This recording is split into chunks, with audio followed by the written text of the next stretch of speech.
and I went on from there.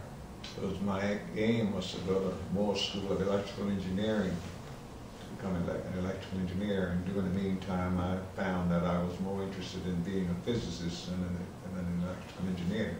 But I came out number 5 in my graduating class. I qualified to go into any university without having to take an entrance exam. But I first studied in Rutgers. And later, I went to St. Joseph's to try to get clean myself of all of my English courses so I could concentrate strictly on my own courses that were elected to, that were affiliated with electrical engineering or science when I went to Penn. So I spent about, I guess, about 4 or 5 years at St. Joseph's College, completing my English requirements for an engineering degree. And that I added to the studies I did in Management Labor Education Center in Rutgers.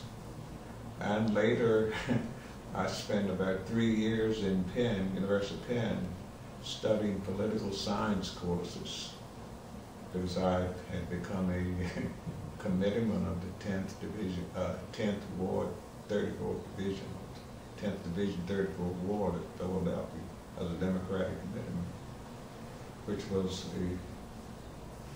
a position I refused to take any more than one term because I was building up seniority in RCA, and I felt that my chances for advancing or for a better life was better staying with RCA than going into Philadelphia politics. So these are things that happened to me personally that were very important. Now, I never missed a convention for the 12 years that I was an employee representative at RCA. As a matter of fact, the last elections, couple of elections that I ran for office, I pulled in more votes than the president. But I refused to ever run for president of the union. But I pulled in more votes in the election than the president did. And every delegation, I was a member of the New Jersey Federation of Labor, the Camden County Federation of Labor, I think it was called, and all of the local, organizations that I ran for, I won elections in. So, how long did you work at RCA? 30, including the year of military leave, from 46 to 84, 37 years. Why did you leave RCA? My age of 60 on record at that time qualified me to take the early retirement, and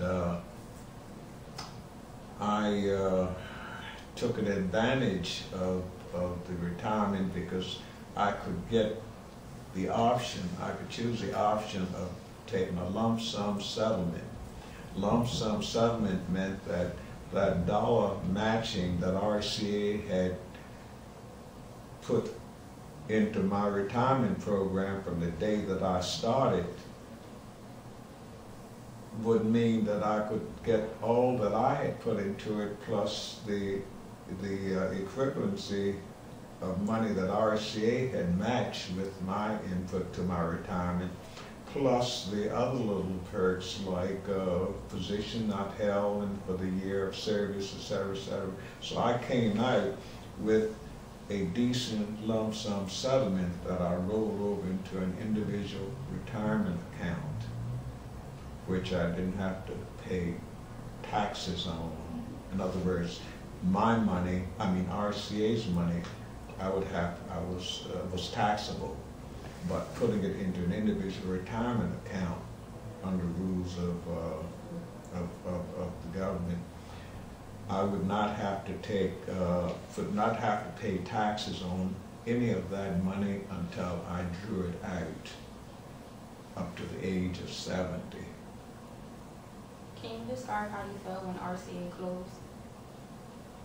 I had been out 2 years. I wasn't happy about it because I had put 37 years of my life there. Again, except the 1 year military leave. And I felt for Camden, New Jersey, becoming GE, because I felt that GE was going to move RCA's product line out, which it did. GE took over RCA in a friendly takeover in 1986, 2 years after I had retired. And they immediately got rid of the commercial business. The French company, Thompson, acquired RCA commercial business, and GE only held on to defense electronic products. So it later sold that to Martin Marietta. And let's see, the years have passed now, and I have to go back a bit thinking about it. Once it was Glenn Martin, I think it sold out to, and then Martin became, consolidated with Lockheed, and Camden plant, that what was RCA Camden plant became Martin Marietta. Oh, I'm awful. I should have taken some time to jot some of this down. And then Martin Marietta became what it is now, L3 Communication, I believe. You have some record of that there, don't you? What the company is now? L3 Communication, I think it is now. I'm getting cluttered up with things I'm trying to think about here.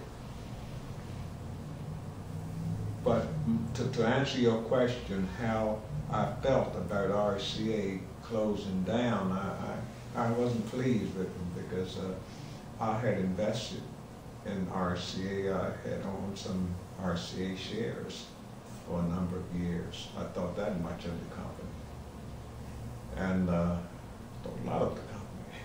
Some of my friends accused me in gatherings, said, "What's Percell doing?" I bet he's over there talking about RCA. How much did RCA influence the growth of Camden? A lot, because when I went to RCA, the larger companies were RCA and Campbell Soup. And then Bell Telephone had a large operation there. Radio Condenser had a large operation there. And one by one they folded and left. And Campbell Soup closed its production plant down. And the only thing left, you see, the Campbell Soup is their headquarters is listed as Camden. I can't think of the name of it. But they're headquartered in Camden. There's a name for it, for Camden Soup.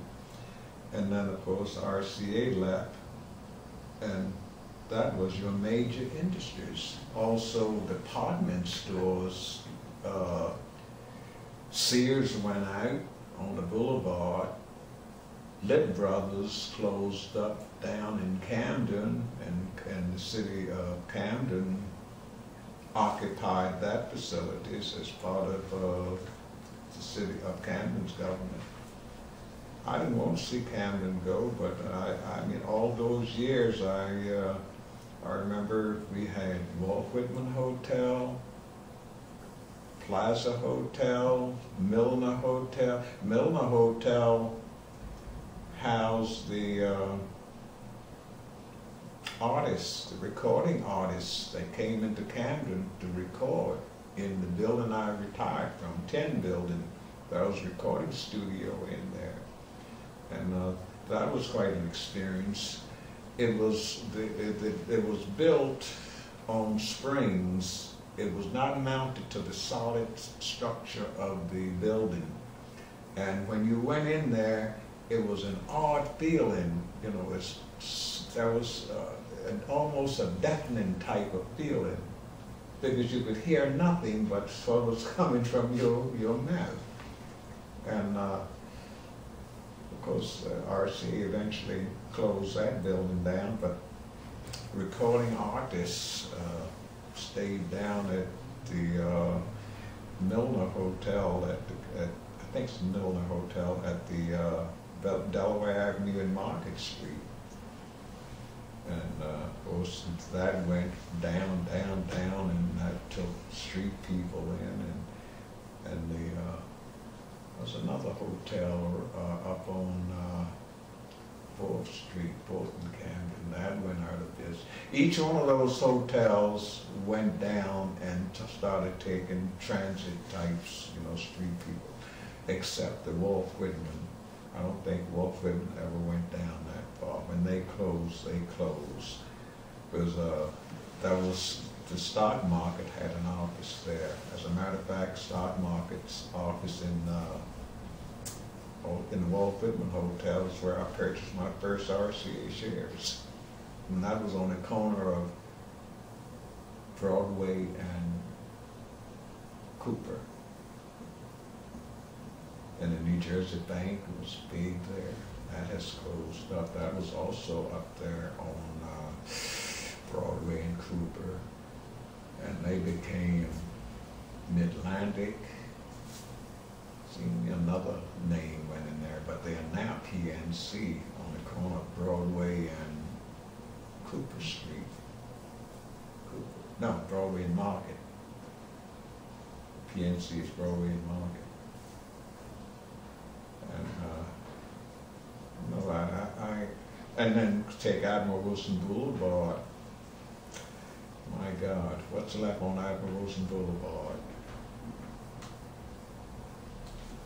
That's gone, just about. I'm trying to think.